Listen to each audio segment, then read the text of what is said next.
9월 4일 금요일 새벽 묵상입니다. 오늘 말씀은 예레미야 27장 12절에서 22절까지의 말씀입니다. 내가 이 모든 말씀대로 유다의 왕 시드기야에게 전하여 이르되 왕과 백성은 바벨론 왕의 멍에를 목에 메고 그와 그의 백성을 섬기소서. 그리하면 사실이라.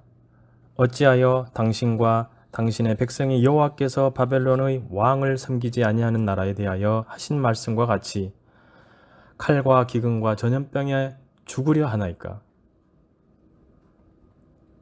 그러므로 당신들은 바벨론의 왕을 섬기게 되지 아니하리라 하는 선지자의 말을 듣지 마소서. 그들은 거짓을 예언함이니이다. 이는 여호와의 말씀이니라. 내가 그들을 보내지 아니하였거늘 그들이 내 이름으로 거짓을 예언하니 내가 너희를 몰아내리니 너희와 너희에게 예언하는 선지자들이 멸망하리라. 내가 또 제사장들과 그 모든 백성에게 전하여 이르되 여호와께서 이와 같이 말씀하시기를 보라, 여호와의 성전의 기구를 이제 바벨론에서 속히 돌려오리라고 너희에게 예언하는 선지자들의 말을 듣지 말라.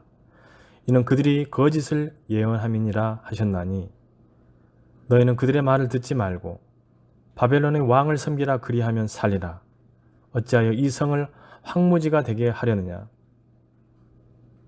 만일 그들이 선지자이고 여호와의 말씀을 가지고 있다면 그들이 여호와의 성전에와 유다의 왕의 궁전에와 예루살렘에 남아있는 기구를 바벨론으로 옮겨가지 못하도록 만군의 여호와께 구하여야 할 것이니라. 만군의 여호와께서 기둥들과 큰 대야와 받침들과 이 성에 남아있는 기구에 대하여 이같이 말씀하시나니 이것은 바벨론의 왕 느부갓네살이 유다의 왕 여호야김의 아들 요고니아와 유다와 예루살렘 모든 귀인을 예루살렘에서 바벨론으로 사로잡아 옮길 때에 가져가지 아니하였던 것이라. 만군의 여호와 이스라엘의 하나님께서 여호와의 성전과 유다의 왕의 궁전과 예루살렘에 남아있는 그 기구에 대하여 이와 같이 말씀하셨느니라. 그것들이 바벨론으로 옮겨지고 내가 이것을 돌보는 날까지 거기에 있을 것이니라. 그 후에 내가 그것을 올려와 이곳에 그것들을 되돌려 두리라. 여호와의 말씀이니라. 아멘.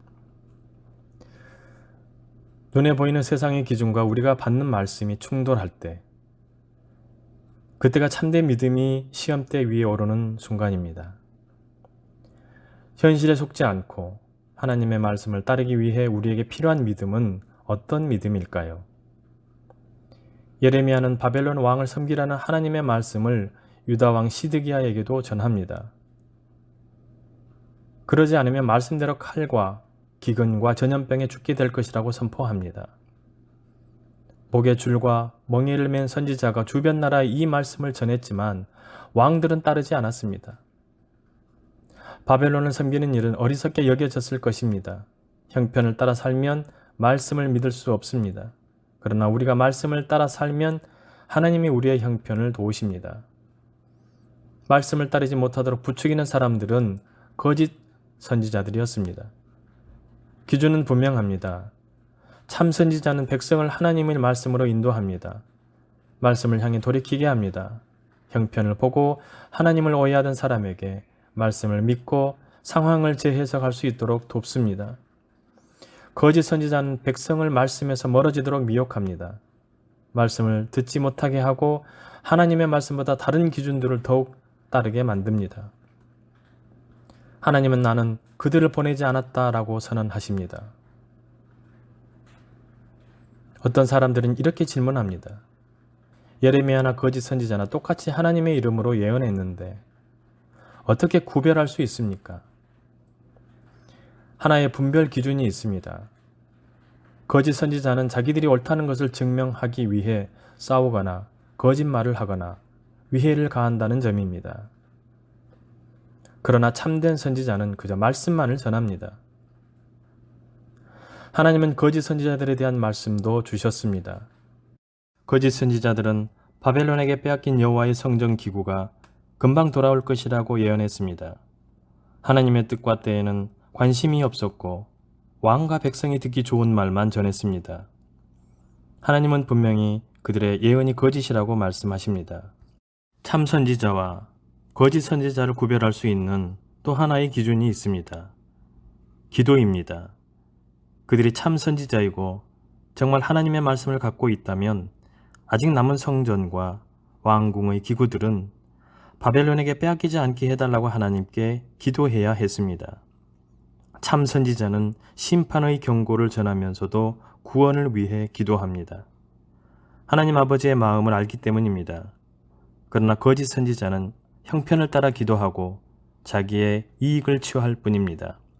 무엇을 위해 기도하는지가 참 선지자의 기준입니다. 이제 남아있는 성전 기구들에 대해 하나님이 직접 말씀하십니다. 이 기구들도 바벨론으로 옮겨지고 하나님이 돌보시는 날까지 거기에 있을 것이라고 하십니다. 그 후에 하나님이 그것들을 다시 가져오실 것이라고 말씀하십니다. 빼앗긴 성전 기구도 남아있는 성전 기구도 여전히 하나님의 소유입니다. 거짓 선지자들의 말대로 되는 게 아니라 주인이신 하나님이 주관하십니다. 그리고 하나님은 때가 되면 반드시 그것을 다시 찾아오신다고 말씀하십니다. 악하고 거짓된 세상이지만 그럴수록 기억하십시오. 하나님이 온 세상의 주인이십니다. 형편을 따라 살 것인가, 믿음을 따라 살 것인가, 성도는 날마다 세상에서 거룩한 도전에 직면합니다. 도전에 직면한 그곳이 믿음의 시험대입니다. 진리의 말씀을 따르십시오. 반드시 하나님의 말씀대로 응답하실 것입니다. 기도하시겠습니다. 사랑이 많으신 하나님 아버지, 오늘도 변함없는 주님의 사랑으로 하루를 시작합니다. 늘 반복되는 일상 중에도 입술에 찬양과 감사가 가득한 삶을 살게 하여 주시옵소서.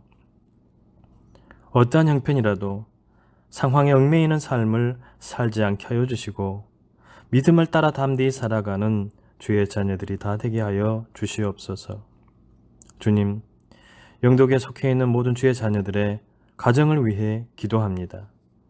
가정에 속한 모든 이들이 하나님의 자녀로 이 땅에서 그리스도의 선한 영향력을 끼치며 살게 하여 주시고 주신 자녀들과 그의 후손들 위에도 축복하여 주셔서 말씀을 따라 순종의 삶을 사는 자녀 손들이 다 되게 하여 주시옵소서. 가정에서 위로받게 하여 주시고 무엇보다 그리스도의 사랑으로 하나 되게 하여 주셔서 작은 천국을 경험하는 복된 가정들이 다 되게 하여 주시옵소서. 특별히 바라옵기는 코로나로 어려움 당하지 않도록 지켜주시고 모두가 건강함 속에서 주어진 소임들을 성실히 감당함으로 인해 풍성한 결실을 맺으며 살아갈 수 있도록 인도하여 주시옵소서. 믿는 자의 힘이 되시는 예수님의 이름으로 기도드리오며 이제는 주님이 가르쳐 주신 기도를 드리오니 하늘에 계신 우리 아버지, 아버지의 이름을 거룩하게 하시며 아버지의 나라가 오게 하시며 아버지의 뜻이 하늘에서와 같이 땅에서도 이루어지게 하소서. 오늘 우리에게 일용할 양식을 주시고 우리가 우리에게 잘못한 사람을 용서하여 준 것 같이 우리 죄를 용서하여 주시고 우리를 시험에 빠지지 않게 하시고 악에서 구하소서. 나라와 권능과 영광이 영원히 아버지의 것입니다. 아멘.